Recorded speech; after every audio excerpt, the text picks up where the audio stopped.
Keller, and I'm sitting here with the one and only Jeff Tomes. What's happening, man? How's it going? All right. So the reason why we're here is because we're wanting to introduce each member of Keller, right?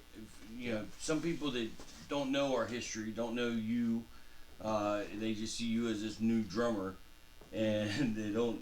So we're here to spill the beans and talk about, what exactly happened, who you are, how long we've been around, and so forth. So let's go back to the beginning, how it all started. You remember? I do. All right, tell them. Well, see, it's a lot to remember. It's 20 years of memories trying to remember through. See, telemarketing. He said, I need to start a band. So I played drums. And back to my phone calls. I didn't know he heard me. Until he said, hey, did you say that? I said, yeah. Then we went to a jam night. Showed each other what we have. The rest is history. So, yeah. Quick summary. That's how it all started. We started with as a band called Transparent. Mm-hmm. And I remember we had to change the name because there was no way, because somebody looked at me and was like, Transparent. And I was like, okay, we got to change the name. We wrote one song. It was called Glory. Glory. Yeah. And that's as far as it went. And when Dissension formed, we did questions and then just kept going. Right. Yeah. And that first year of Dissension was tough and go, man. Mm-hmm. Like, I can honestly say I had my rock star moment with this guy and the rest of the Dissension at the time. It was well, first we had Matt McClovich on bass, right? And then he for some reason couldn't make it to a couple rehearsals, and it was said that Dan Scheider was going to play bass. And then I remember everybody's like, well, you got to call him and tell him. I'm like, I'm not telling him. Yeah. You know what I mean? They're like, oh yeah. So that's a tough call. they made somebody come up with the idea, we'll draw sticks. And I'm like, this sucks, man, because I did not want it. I didn't want Matt to go, to be honest with you. And I remember drawing the sticks, and I got the short stick, and I'm like, shit. So when I called him, I remember the first thing he said, he go, you guys don't play with me no more? And I was like, no, I do, but unfortunately I drew the small stick, dude. So we started off real bad. Like that, like if you think about it, how we started, it kind of set the tone for the rest of the transitions throughout the years. You know what I mean? Yeah. Then so, it was just at the time. That's before Brian would talk to me. If you remember correctly, Brian wouldn't talk to me, but he would talk to Rich, right? So he would talk to Rich. Rich would talk to me. I would talk to Rich, and back and forth. And that's how we communicated with me, and that caused some muddy waters. Well, it got to the best of us on one night at the Owings Bar, and this was I was a heavy drinker back then, and I drank a fifth of Crown by myself before the show even started, and I remember three things of that night. I remember. I was in the mirror because they had mirrors on the wall, and I was singing to myself in the mirror. You was dancing too. I don't remember dancing. I just remember singing to myself in the mirror. Too. And then I remember my cousin. I don't really get along with too well, but his name's Jeff. He was in the audience. I remember up in his face, and then I remember you and me outside getting in a shouting match. Yeah. And then I just got in the car and I drove up to this other bar, and a couple people that was at that show came up to the other bar, and we sat. And then I remember waking up the next morning like, oh man, I gotta apologize to a lot of people. And so I started calling, and nobody would answer my calls. And then, Monday come, nobody answered my calls, and then Tuesday still nobody answered my calls. And I was picked up from work, and I was like, you gotta take me to Rich's house. They're like, well, your practice ain't till tomorrow. I was like, no, they're practicing right now. They got a new singer, I guarantee it. And I heard, you're wrong. And I pulled up, and there it was, man. I heard the music, heard the drums, heard the guitars. Then I heard the voice, and I'm like, I knew it. So I go in just to get my stuff. I don't say a word to anybody. I just remember coming down the steps and you're playing, Yep. and you saw me and you fumbled your stick, and then everybody just kept on playing and turned their back on me, and I'm like, yeah. And I just got my stuff and walked out, and and the girl I was with kind of went on attack mode and yelled at everybody, and Yeah. and I remember getting in the car because I didn't drive that day. I remember I was in the passenger seat. I remember getting off of Tweed Avenue, and I made it all the way to the gas station when you called my phone, and I picked up just to say 2 words to you, and instead I heard, "Don't hang up. I'm with you." Yeah. And I'm like, "What do you want?" And then and so we continued dissension on after that. You know, it was just you and me, and we picked up Jerry Mall from Washington, PA, and Jim Kaiser from Cadiz, Ohio. Oh, that's Yeah, and then that took its course a little bit for a little while. We did some pretty cool things, Oh, that was a fun time. and then that ended, and then I broke away from everybody. You know what I mean? And Yeah. it like all went away, and then I rebuilt it again once. It never made it out of my basement. Never made it out of the garage. That 5.5 car garage I had in Palm Beach. Never made it out of that room, man. And I was like, screw this. So then I go in the hospital, and I get a call from your mother. That And surprised me. She's like, she goes, you and Jeffrey need to talk. And I'm like, yeah, we haven't talked in like a year and a half, 2 years. Yeah, I think about 2 years. And she Yeah, says, she chewed me out. she goes, you guys are brothers. You guys better speak. And so I was like, well, if he calls me, I'll talk to him. It's not like I'm doing much anyhow here, you know. And so, like an hour later, you call me, Yeah. and you was in, if I'm not mistaken, Washington State, seeing your brother Mike, Mm-hmm. right? And I was like, what's weird, man? I talked to your mom, and she yelled at me, and then you said she yelled at you too, Yeah. and then you called me. And you asked me what's up, and I told you about being in the hospital, wired to that wall and everything. And then I was like, well, me and Brian, I moved into my old house, and I'm buying my dad's house off of him. I said, me and Brian's actually putting Dissension back together. And you said, I'll never forget it. You said, I can never be in another band with you, man. I remember saying that. Yeah. And I was like, just come up and jam a little bit, and hang out. At least like, just chill. Mm-hmm. You're like, all right. And at the time, you was with somebody else. Mm-hmm. And that person was part of the breakup of us to begin with. Yeah. So you wasn't allowed even talking to me, let alone hanging out with me. Mm-hmm.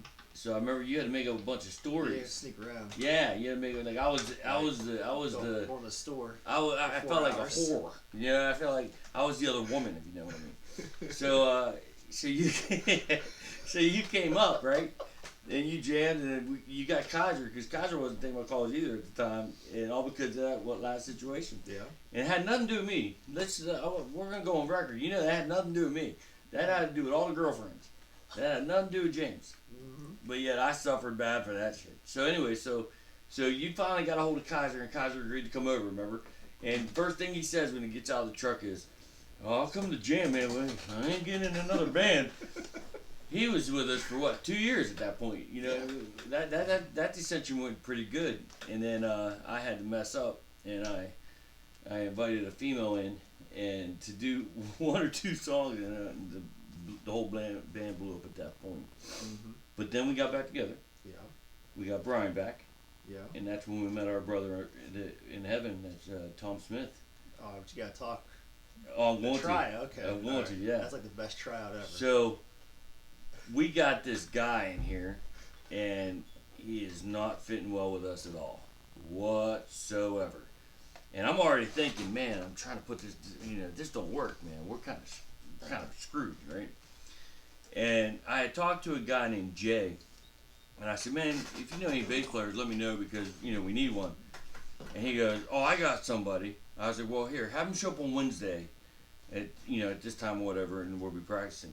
I didn't hear anything so I had no idea. And the drums were here, I remember, and there was a couch against the wall back there, and I'm sitting on the couch, and this guy, this older guy, he was an older guy. He was trying to mesh with us, and it just wasn't working.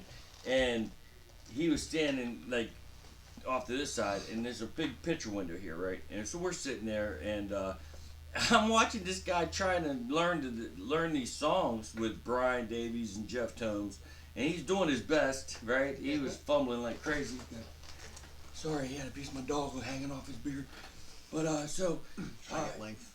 so so all of a sudden in the corner of the window pops up this bald tattooed dude out of nowhere, and I'm like, somebody's here. So I think it was Bill Riley that was here. He went and opened the door. Tom walked in, totally bypassed Bill altogether, bypassed everybody even playing, and he walks straight up to me, hands me a CD and says, "I'm Tom Smith. This is what I used to do. This is what I'm willing to do. I'm here to try out." And I'm like, all right, now we're getting somewhere, right? Like, it was just like the most impressive introduction anybody's ever done with me, to come in.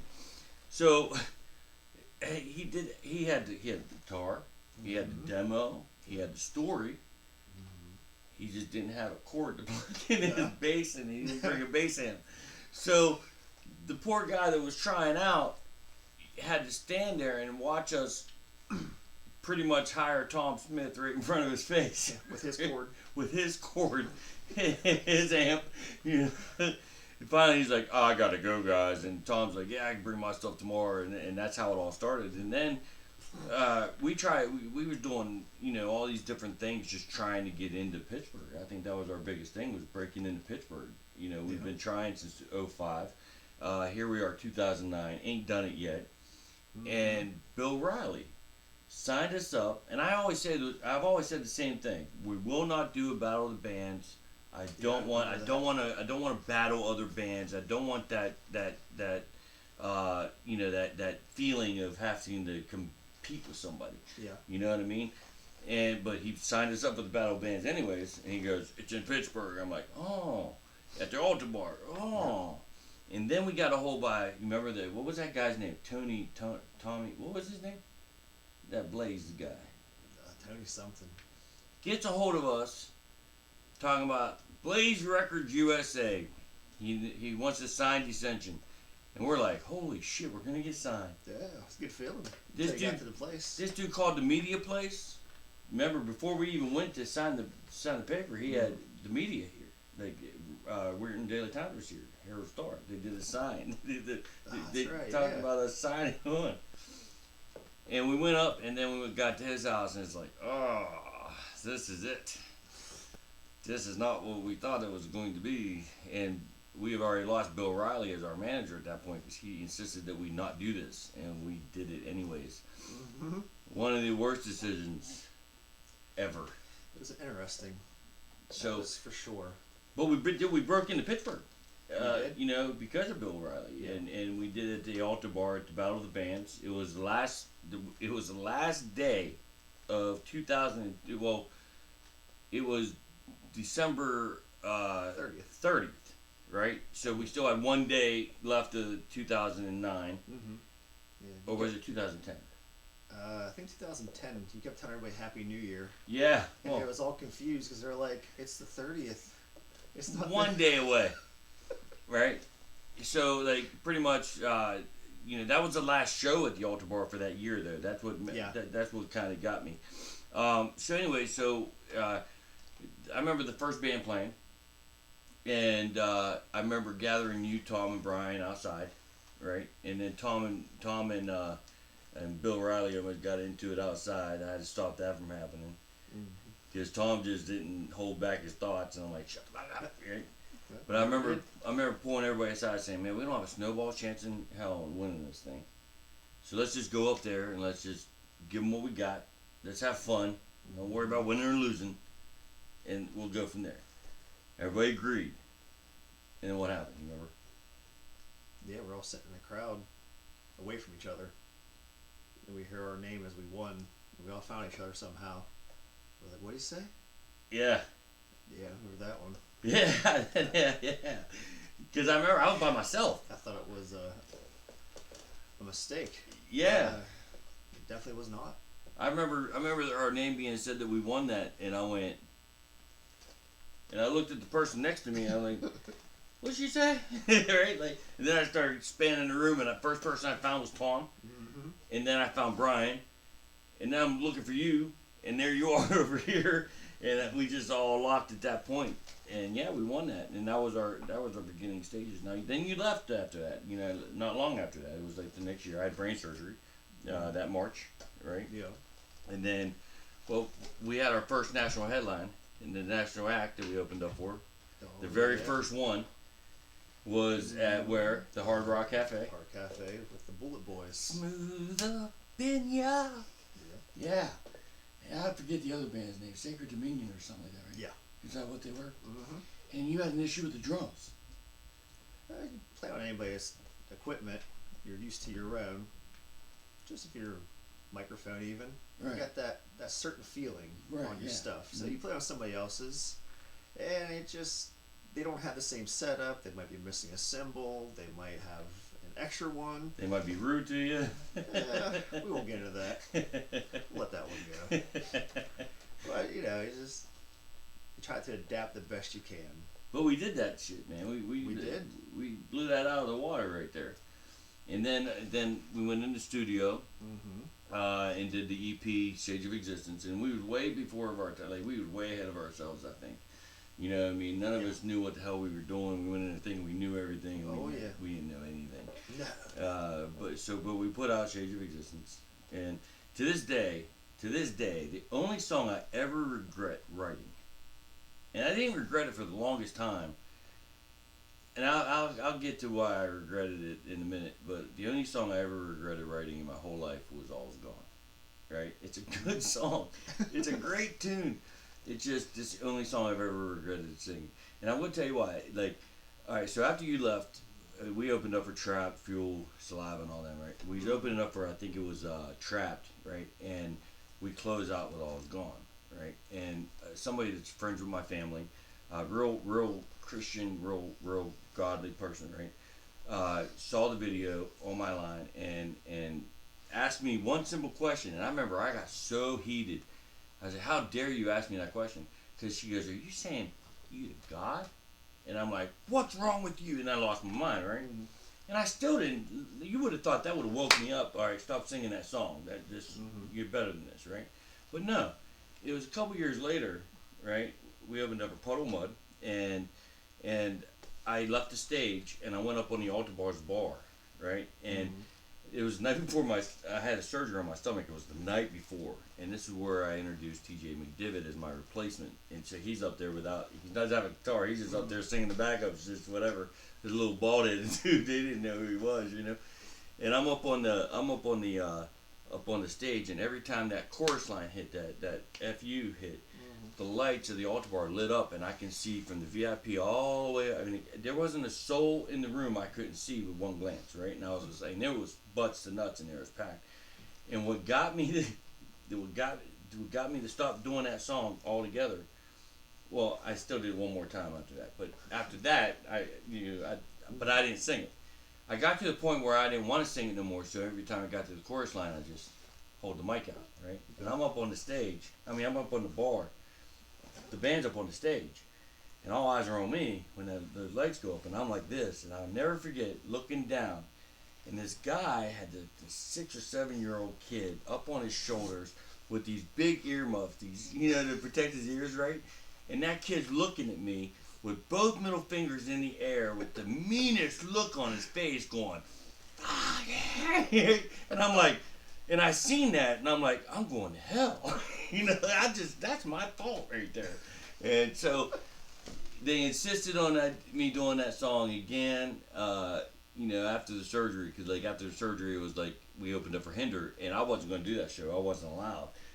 And it was told, if you don't do this, we're going to take, if you're not playing it, we got to take the Ascension off the thing. And I'm like, oh, no, we'll play it. So I moved T over to Rhythm, and I played it, and I played that song again, and Rachel Addo actually got a copy of that one, and you won't see me saying that. You'll see me. I don't say it once until the very end, the last two, because I had to put that oomph in there, because you wasn't there to share the stage with me to do it, Well, people don't understand, if you listen to All's Gone, that's not me, that's him. That's him. It was the one and only time he ever got on the mic and did anything was right that song right there. And then to see the release party for that, the EP release, you came up and did it on stage at the altar bar. Yeah, That was some funny shit. He shows up with sweatpants. that's right. Well, I just left the hospital. Yeah, that long hair. Because Mike had, my brother was in the hospital for liver transplant. Yeah. So I literally left the hospital to do a show and then come back. Yeah. And I slipped up and told him, and he likes to throw that back at me. Well, then I you left left him in the hospital while he was dying to go play a show. But I was like, I came back. He said, that's not the point. So why don't you tell everyone what you did after, like, you know, after you parted ways with Dissension, what was your life like? I was going to do nothing. No music, just family. And then a band. Because you had, like, when you say family, I mean, I remember, like, we never lost touch. You know what I mean? It's not like we were enemies. We Yeah. stayed in contact. And I watched your family go from this little family Yeah. blow up into this tribe. Mm-hmm. That's the best way I can say it. It's a Jeff So- Tomes tribe. What, Savannah was what, 2? When me and you got together the first time? Yeah. And Yeah, she was. Well, no, when we first started, she was like a little past 1. She was still in diapers, Okay. if I'm not mistaken. Because I remember her being in diapers. Might have been that. I think when we actually started doing music, though, it was Right. A she little bit was- later on. She was about 2, and now she's gonna be 23. That's ridiculous. Next year. That's ridiculous. Man, I feel old. So cause I remember, like, he would pick me up, right? And cause he had a bunch of court situations with his daughter and the baby mama, and so he would pick me up, and we'd go do these things. And I forget the type of car it was. I remember it was blue, and I remember sitting in the passenger seat of this car, and it used to scare the shit out of me because I looked down and I could see the road beneath my feet. Right, like I'm like, Jeff, don't make me Flintstone myself, man, because like it was like the pavement was right below me, you know. And And the wipers. The I'd hold my hand out like this, so the wiper would hit my hand and go back, shoot over the windshield, and it would get stuck. we had to go to Buffalo to pick Savannah up. Yeah, we dropped her off. What was we dropping her Yeah. off?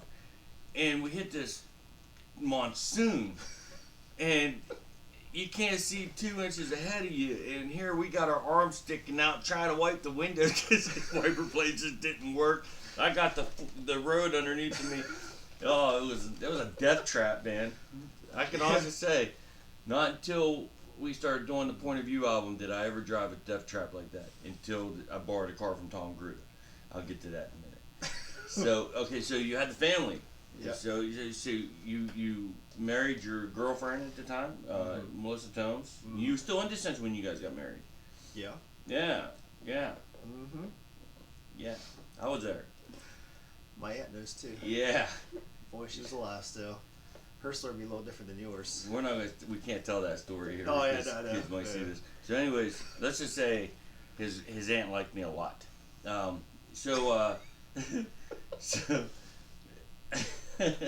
So okay, so you get married, right? And then now you have 2 stepchildren. You have Sophia and you have Isaac, who I would bring on stage with me to sing "All in Your Mind" every time we did it because he liked that song.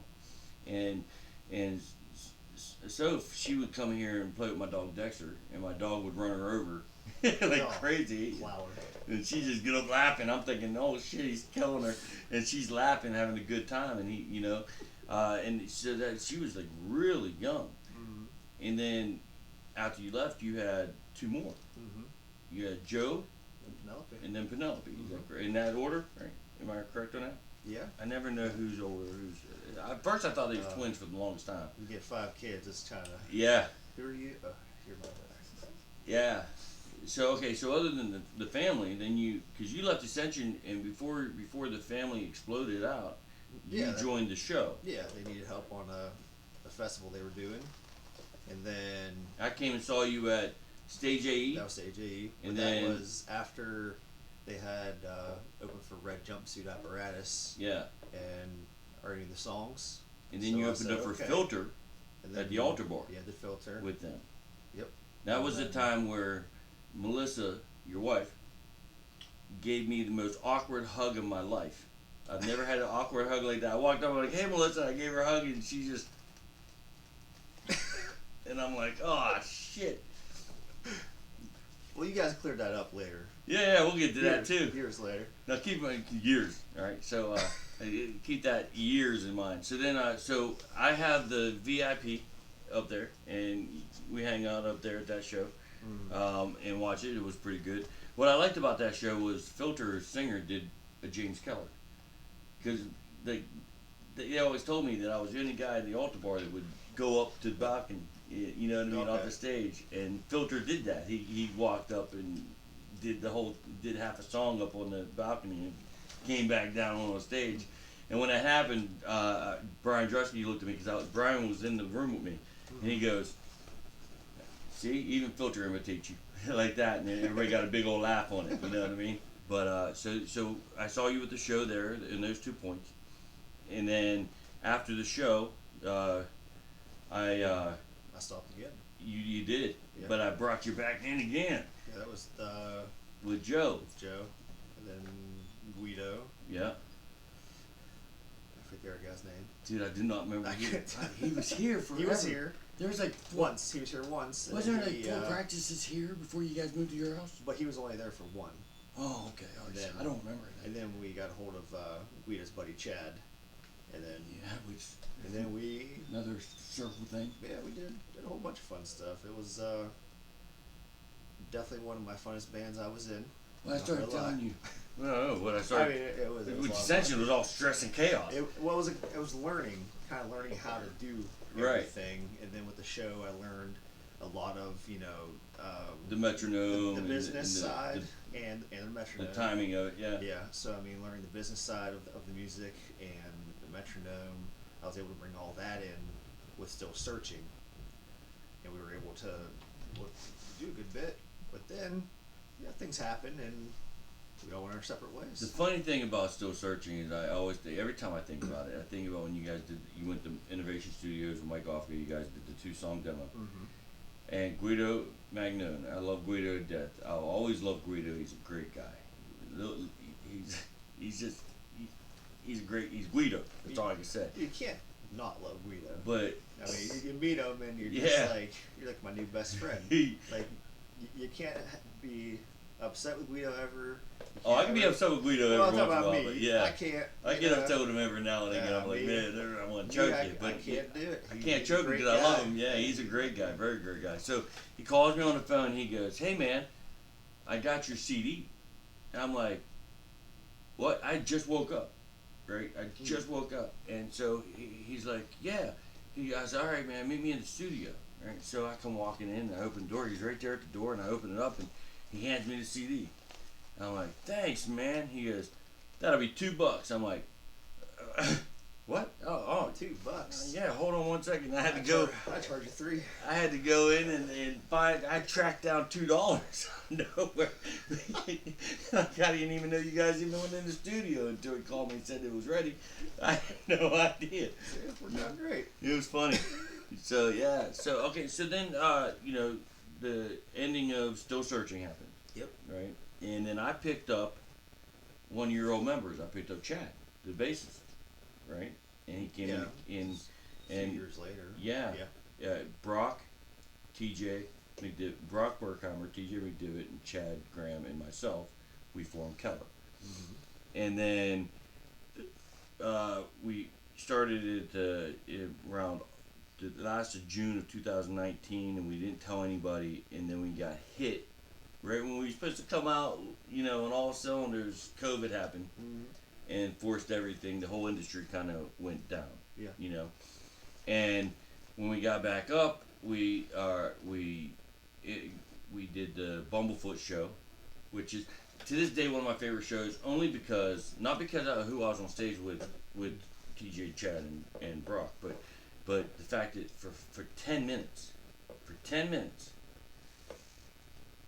Ron Thau / Bumblefoot, the former lead guitarist for Guns N' Roses, Sons of Apollo, Art of Anarchy, the lead guitarist for Art of Anarchy, was the lead guitarist for Keller for 10 minutes. I mean, I've seen that. that's wild, Yeah. But then it all fell apart. We did a show with Flaw and Edema, And from that, we were contacted right after that show. We were contacted by a different. It's the only other time I've ever did anything other than with Drusky. It was a different promotion. He called me up. He said, "Listen, uh, we have to ask you to do a show for us." And I said, I initially started to pass it up. I was like, "I'm sorry, I work with Drusky." And they're like, "Yeah, we understand, but like this band asked for you." I said, "Who's the band?" They said, "Flaw." And I'm like, "Oh, yeah, we'll do that." And everybody agreed to it. And then like 8 weeks before, Chad and Brock come packed up and right, and we're like, oh, and then once again, you know, should put a red cape on you, because you come back in. I drew you back in because you come and help me. You saved the day. Well, no matter what was going on with the personal life between you and I'd always be there to help you. Can't miss a show. That's one thing. People gotta know. Sometimes we talk about the ups and downs of everything. The one thing I can honestly say between the two of us, that's always been, no matter what, is we stayed brothers. You know what I mean? Like when you adopted your children, you know, when Melissa's kids asked you to become their father, not just their stepdad, but their father. You know what I mean? Like you adopted them. And you called me on the phone. I remember busted out of tears on the phone. I was so happy. And then you invited me to be there and share that with your family. And I was there. I wasn't going to miss that. Wow, and I was just like, you know, that's one thing. I remember getting in the car driving, and I was so happy for you guys. And I was, you know, with Tish. And we talked about it, and I said, I'm so glad that I got to see what I just saw today. You know what I mean? It had nothing to do with music or nothing. It was just life. And that was then the hardest secret to keep. You took me by surprise. Like, "Where you're gonna do that?" We didn't tell our parents either. Yeah. Everybody found out the day before. Yeah, that's when that's when you called me, asked me to come down to the courthouse. I thought you was getting sued for something. I thought I had a big witness, and then you're like, "Oh no, man, nothing like that." Because remember, the first thing I didn't ask you what was. I said, "Are you okay?" Yeah. Oh yeah, I'm okay. Yeah. So, but it still means the world to me that you thought of me to have me down there and let me take part in that, because it was a beautiful thing, man. It really was. It was probably one of my favorite memories, and that's outside of the music. So, but then a couple years later, then we have you come in and you save the day. Yeah, we move our practices down that hot ass garage of yours, and you know, and then all of a sudden, I get Jason Polton. Right now, we have a history with Jason Polton, and they're gonna all meet Jason Polton in his interview. But we have a history with him because on the first Dissension show, we had a band called Misery Feeds open up for us, and that was Jason's band. Yeah, I remember that. And the whole time that we're looking at them going, man, these guys suck. They were looking at each other going, man, these guys suck. So we all sucked, you know, and there was not one better than the other. We thought we were rock stars. Great. Yeah. In reality, it's... Yeah, it was terrible, man, yeah. So, but Jason Polton came in, and it was me, you. I brought Denise Powers in. It was me, you, Jason, and then TJ was supposed to be there. He come to one practice, and then 2 weeks before the show, he disappeared. Yeah. And then we was like, well, what the hell are we gonna do? And about a week before the show, I called Chris Anyberger and brought him down, and we had 8 hours of practice. Yeah, in total. Yeah. For the in the week. It was hard. It was hot. But we got it down, and we did the show. And that was the first time that Joey and Penelope, and really Soph, because she was too young back in the day. Didn't remember a whole lot. Isaac remembered. Yeah, Isaac does. You know, Isaac was a little older. Yeah, Isaac and Savannah remember because they would come on stage. Right. And sing. Right. But Sophie was too little. She was way too little to remember that. Yeah. All I wanted was just for them to see you. One last show, so P and Joey and Soph can see it, so they could be a rock star for a day that Sophie said this is really boring, sitting outside the Hard Rock waiting to load in, but you can't yet. She's a sighing the whole time. What are we gonna do? I said this is what you do. I said you hurry up and you wait. That's it. You rush to get there, and then you just. We want you here at 4 o'clock. When do we load in? 7. All right. Yeah, pretty much. We'll just hang out in the fire lane and have everyone staring at us because all of our cars are here. But we had everybody there that day. Yeah. I mean, your whole family was there. Yeah. Your mom, your dad. No, your brother didn't make it though. No, Isaac and Savannah didn't. But it was the three little ones who never seen You've it. never seen it. Nope. Though, yeah. All they seen was the photo albums and YouTube and stories. So I got that. I was done. I was happy. Yeah. Retired. Go and call it that. Sure did. Picked up his ball and went back home. That's Kicked right. us out of the garage. We was right back here in the studio the next Yep. week. I was done because I did what I wanted. Yeah. Joey and P and Soph to see me play on stage to actually remember it. I did it. I was done. Then we went through a little bit of an adjustment period because, like, but by the way, like, he's the reason I lost the band page, and I'll be doing something outside of the band to talk about forgiveness and this, that, and the other, and telling a whole story in depth on things that happened around the same time period, right? And we're gonna, but I found out that the reason I lost over 5,000 fans off of my band page is because dipshit here decided he was going to post a picture of a broken cymbal that he broke at practice, and he was like, you practice hard when this happens. And it was that picture that caused an ego blowout, and before I knew it, I lost everything that I had built because he had to take a picture. But They should have stuck around because I broke 3 more. yeah, right. I thought Melissa was going to kill me. So we went through. Keep buying new cymbals. We're getting back to Melissa actually in a second. So we went through a plethora of drummers actually. You know what I mean? And then the last one, it was just like, what? It's like every time we start getting the traction and build up to do some pretty cool stuff, somebody slipped the rug out from under us. And on that last one, me and you were talking, and you were asking around about a drummer to see if anybody wanted to come up and try out for us. Yeah, I And tried. and I said, jokingly, I wasn't really joking, but I was joking. I said I'm half a mind to telling you to just screw what you're thinking and get your drums up here and let's go. And you said, well, I've been thinking about it, and I'm like, shut your whore mouth, don't you? You shut I your was. mouth. Like, don't joke with me about this. And then here you are. Well, I was only able to do it because Melissa picked a different career to go, so she had to pick up another job where she worked afternoons, so I had to get off of the weekends. Yeah. So, I mean, it's really got to thank her, because if it wasn't for her Well, doing I what do she's want to talk doing, about a little bit more about then Melissa here. I because- wouldn't be. So, first of all, I'm very thankful for her. She's a great mother to your children. She takes care of you, even though I thought she was going to kill you years ago. I mean, for people that came into your life after, all the band stuff, they didn't know that I was the guy on Facebook every other week going, Melissa, please don't kill my brother. Please don't murder my brother.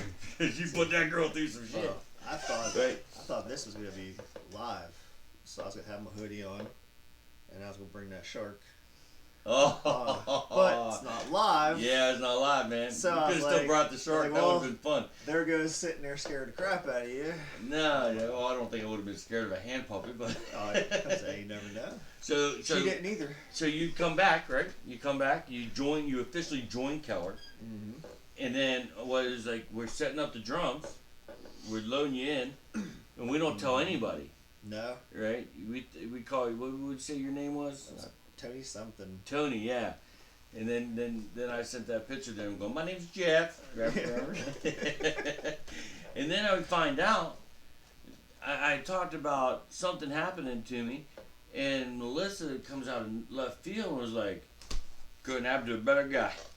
And I went, what? She was talking about that, well, it goes around, comes around. And I'm looking at her. Then I find out, we're getting back to the awkward hug at the altar bar. This woman hated me for years. She didn't like me. So that hug that I felt was walking away, I'm going, man, did you feel that? Cause I felt awful weird about that. And yeah, it was weird. And I'm like, I thought so. It's because she couldn't stand me. But we're all good now. We're all good now, actually. But so, yeah, so now we're caught up. Now, You know, we talked about how it all started. We talked about the middle and the end, and now here we are. Mm-hmm. But 20 years to the day you and I was in that basement of your dad's house with that broken ass drum kit with his broken cymbal Yep. and the My guitar one- with my no one string. symbol. Yep. You know what I mean? Sitting there trying to plan out cover songs we'll do, songs we'll write, this, that, and the other. 20 years Yep. from that day, we're going to be at the Hard Rock Cafe headlining it. Ain't that awesome? Almost like a full circle. Yeah, and it almost didn't happen like that. No. Because we was actually talking about because 20 years have gone by, and we're about to hit the 20-year anniversary of Dissension. Yeah. We was actually talking about putting Keller on hold for a minute, Yes. Yep. and then doing a big Dissension reunion thing. Yeah. Oh yeah. And then, we had a couple players in mind that was all put thumbs up, but the key element was Brian Davies. Yeah. And when I asked him, he said no. I Yeah. was like, what? Yeah. He just wasn't sure Well, if he wanted to do he it. went at from the no time. to I'm thinking of it. Yeah. And then in the process of him telling you he was thinking about it, Yeah. that's when we got the headline at the Hard Rock. And I'm like, well, never mind that. You know what I mean? Yeah, We're going to do this, and we might, give Dissension a 20-year shout out at the Hard Rock Cafe. But that's Keller up there, man.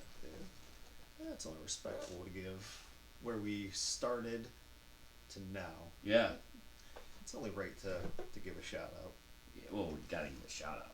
Mm-hmm. But all in all, we're gonna have as a whole, we got Zach Taggart, Sean Rowe, Jason Polton, you, Denise Powers, and myself. And ironically, is you take Denise, you, me, and Jason, and that was the first show you did with Keller, Yeah.